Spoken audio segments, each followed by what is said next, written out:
Okay, today's project.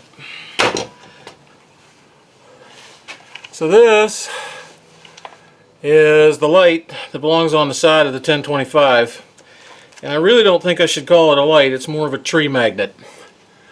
My children broke both of them in the same weekend, about 2 weekends ago, and I don't want to pay John Deere what they think these things are worth to keep knocking them off, because they are mounted to a piece of steel.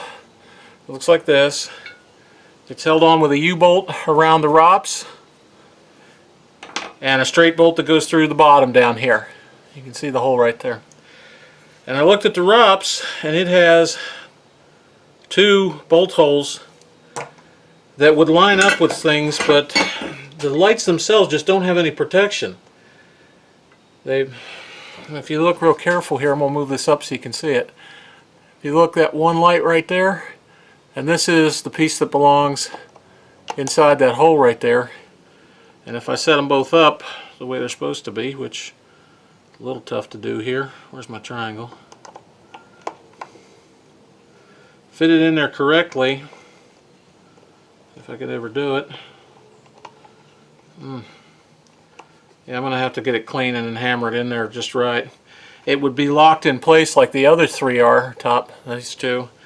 So what I got to do to not have to buy a whole brand new light is clean this, fit this original piece back in there, get a piece of, or get some epoxy. I use West Systems epoxy to do a lot of fixes on a lot of things, and it will, with filler, turn it into a paste, sort of like the JB Weld. You can use it like that. But this is part 1. Get these things assembled. Straighten this guy out so that it actually isn't bent all to pieces, even though I don't think I'm going to use it again. And then I think part 2 is going to be taking 2.5-inch steel plate. Oh my, this one's even worse. One of the lenses is busted a little bit. Wow. Anyway, part 2 is to take 2.5-inch quarter steel plate and make a full outline around the outside of this that will be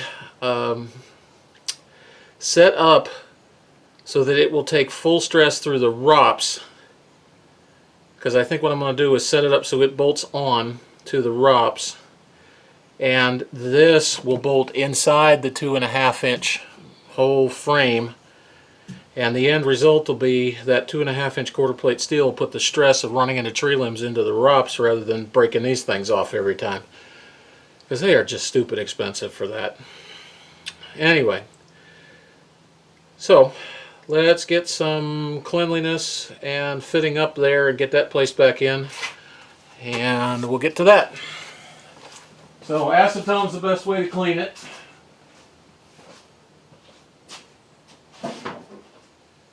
And I need a light little hammer to carefully drive the bits in there. I do not have the world's greatest grade of acetone. It comes from Lowe's, but it will do the job for what I'm going to do here.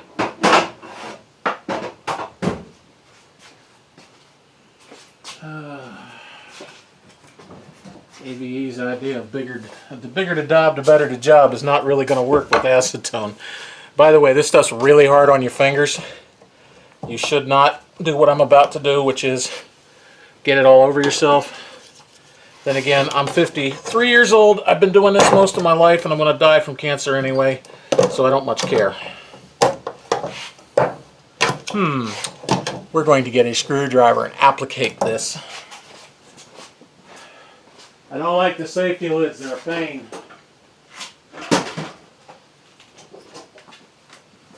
So once I get the lid off, safety lid adjustment. Hey, what do you know? There's a plain old metal lid under there. Then you grab a pair of pliers.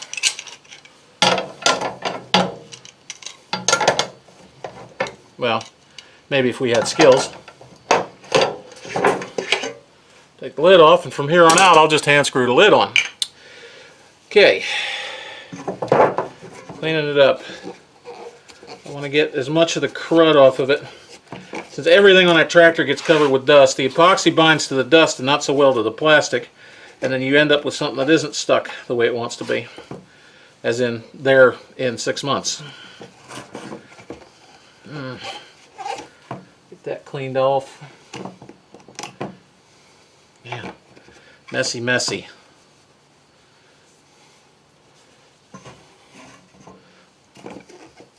The acetone evaporates really quick, but it cuts into the plastic a little bit to make it a lot more sticky for things that are going to stick onto it, and nice and clean, which is what we got now.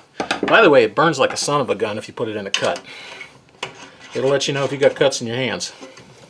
Alright, now this guy's got little brass bits still stuck out of it, and it needs to set its way into the middle of this piece. I have what appears to be a smooth wall and a nice sharp triangle. I have what appears to be a sharp triangle on this side. So I'm going to try to line it up from the triangle, and I'm going to give it a couple of swift kicks in the butt with the hammer. Ay, ay, ay, get it lined up, he said.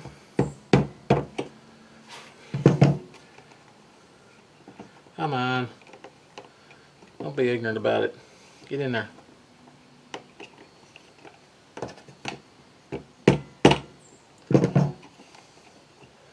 It's going to be ignorant about it. Alright, need a super tiny screwdriver, which I thought I had one out here today.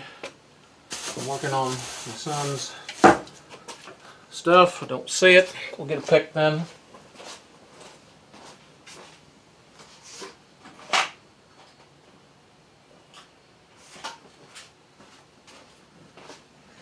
I do want it all the way down in there where it belongs, so I'm going to pick out the little pieces of plastic that don't seem to want to be friendly here.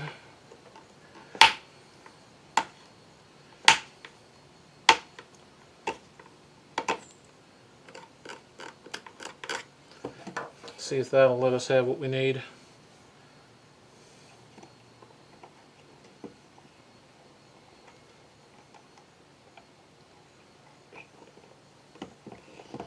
There we go. That's what we want. So now it's set all the way down in there. A little hard to see, but I'm going to tilt it. There's a crack in there. I'm going to surround it with the West Systems epoxy. Okay, so a bunch of bouncing around while I move this over to what I got to look at next. Ooh, it would help if I had a mixing device. So alcohol will take this stuff off the epoxy resin before it hardens, and we have alcohol over here, so this is kind of nice. But what I'm talking about is, if you look, West Systems 105, 205 hardener, and then I've got these microfiber fillers. So what I do is I take these wonderful Dixie cups, of which I have none left. Isn't that nice? Okay. And we give it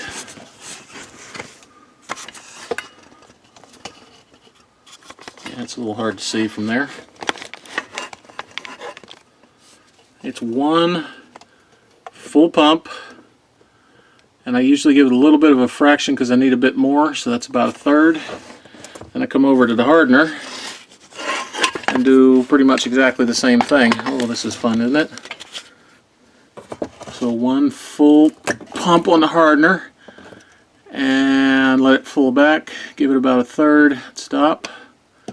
And what it'll provide you with is that goo down in the cup. You come over here and we commence, excuse me very much, all various and sundry. We commence the mixing. Now, I just use a regular screwdriver for this. Get it thoroughly mixed, which is why I'm tilting the cup sideways, because it's a pure liquid right now. If you look down in the cup, what you're going to see is pure liquid goop. Turns brown. It's a lousy color, I know.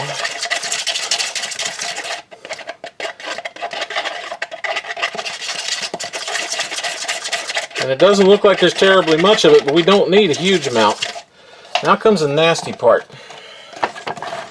These fillers can be pretty gross.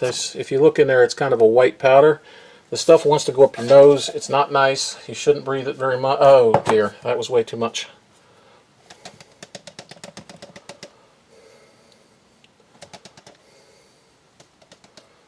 You can always add more, but once I start mixing it, it's over.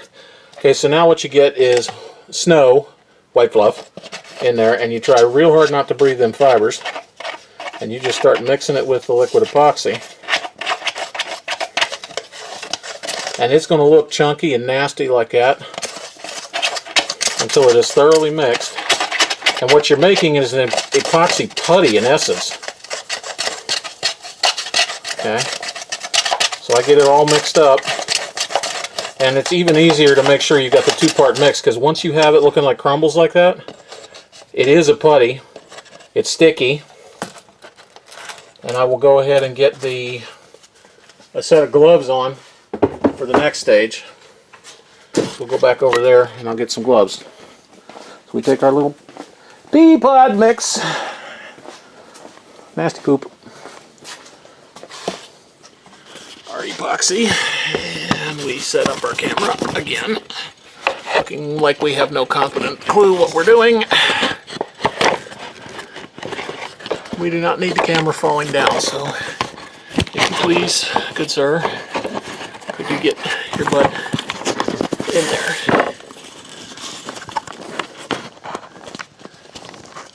And looking at the bench would be nice. Alright, back to looking at the bench. Cool. Alright, so now I got a glove up.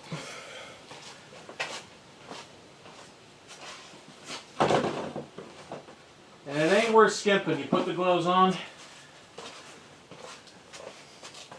These are just the standard mechanics gloves from your AutoZone or your Advanced Auto Parts or wherever you like buying them. Buy them off the interweb at Amazon, I don't know. But you do not want the epoxy on your fingers. The various interesting chemicals in the epoxy will go through your skin and will guarantee you live shorter.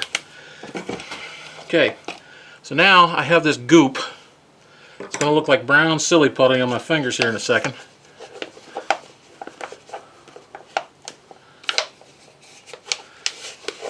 So I'm in the cup here, goofing around with it. And if I got it too dry, I'll have to mix a little bit more resin into it. But yeah, see how it's sticky and shiny on your fingers? So I'm going to break it up into pieces here. And then I'm going to force load it down in around, so it goes in there and braces in the light.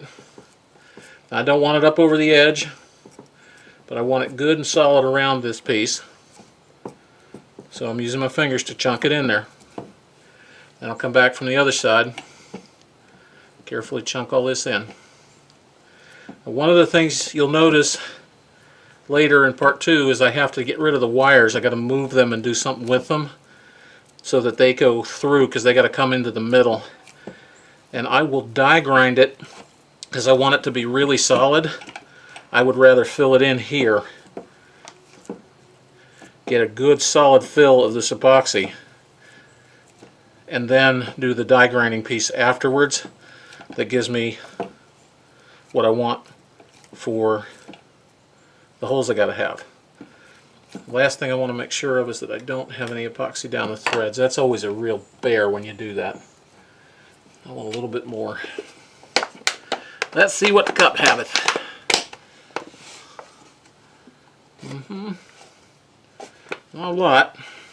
I don't need a lot. I need to fill in around the top up here. You want it well bounded so that you're looking at epoxy all the way around.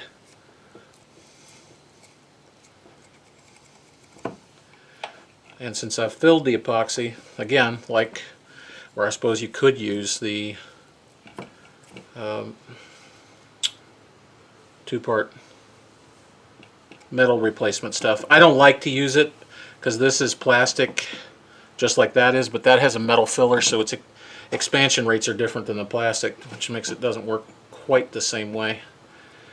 But there you go, one epoxied up light. So now I rubber strip the gloves off carefully back against themselves. Again, I don't want the epoxy on my fingers. And then I will go get, for this guy, since it has focus, you'll see the epoxy's on the blade. I need to clean it off. That's what the alcohol will do for me. Cool beans. So that takes care of that. Part 2 will come later.